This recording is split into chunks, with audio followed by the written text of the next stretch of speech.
Tervitused! Täna tulin püüdma meriforelli ja mul ongi plaanis teha eraldi videoblogide seeria meriforelli püügist. Ehk siis vaadata, et huvitav, et mitme käiguga ma jõuan reaalselt mõõduskalani, millel ma kätte saan. Praegu on juba novembri keskpaik ja hooaeg on juba täies hoos. Ja tegelikult see sügishooaeg, 4. käik mere ääres. Täna siis alustan püüki ja viimased 3 korda, mis siin sügishooajal olen käinud, ei ole kala saanud, täielikult nullipäevad. Viimaste kotikalade saamisest möödub juba ka 1,5 aastat. Eelmine aasta kevadel sain viimati hooaja lõpetuseks ühe 5-kilose ja 1,3-kilose ehk siis duubli. Ja sellega hooaeg lõppes. Saabus sügis, uuesti kevad ja nüüd siis uuesti sügis, 3. hooaeg. Ei ole õnnestunud kala saada. Täielikult nullitamised ei ole olnud, et alamõõdulisi on olnud otsas, kaldale mõned saadud. Aga ma mõtlesin jah, et võtan nüüd üles iga meriforelli püügipäeva ja teen igast korras siukse väikse vlogi. Ja huvi pärast, et millal reaalselt jälle kala kätte saan. Alustame siis tänast püügipäeva.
Esimese kohaga lõpetasin. Ma alustasin püüki kell 9 ja kell saab kohe 10. Et peaaegu tund aega kambisin ühte suhteliselt väikest nukki. Ma arvan, et ma jõuan kuskil 5-6 kohta täna läbi käia. Siuke umbes 6-tunnine püügipäev tuleb. Kohavahetus ja teine püügikoht täna siis.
teine koht ka läbi loobitud ja kalaga endiselt kontakt 0. Sõidame uude püügi kohta.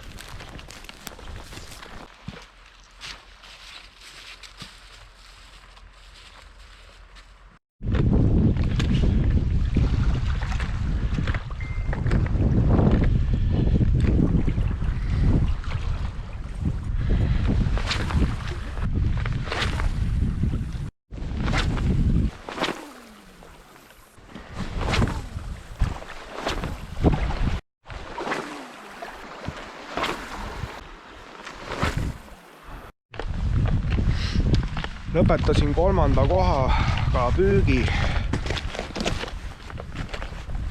Siin oli vähe suurem ala ja selle läbi loopimiseks kulus mul siin peaaegu 2 tundi. Ja ikkagi olen 3 koha peale kokku püüdnud juba pea 4 tundi. Ja 0 kontakti kalaga. Teen vahepeal väikse lõuna. Ja proovin veel paaris kohast.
Niisiis lõpetasin tänaseks püügipäeva ära ja selline ta siis sai.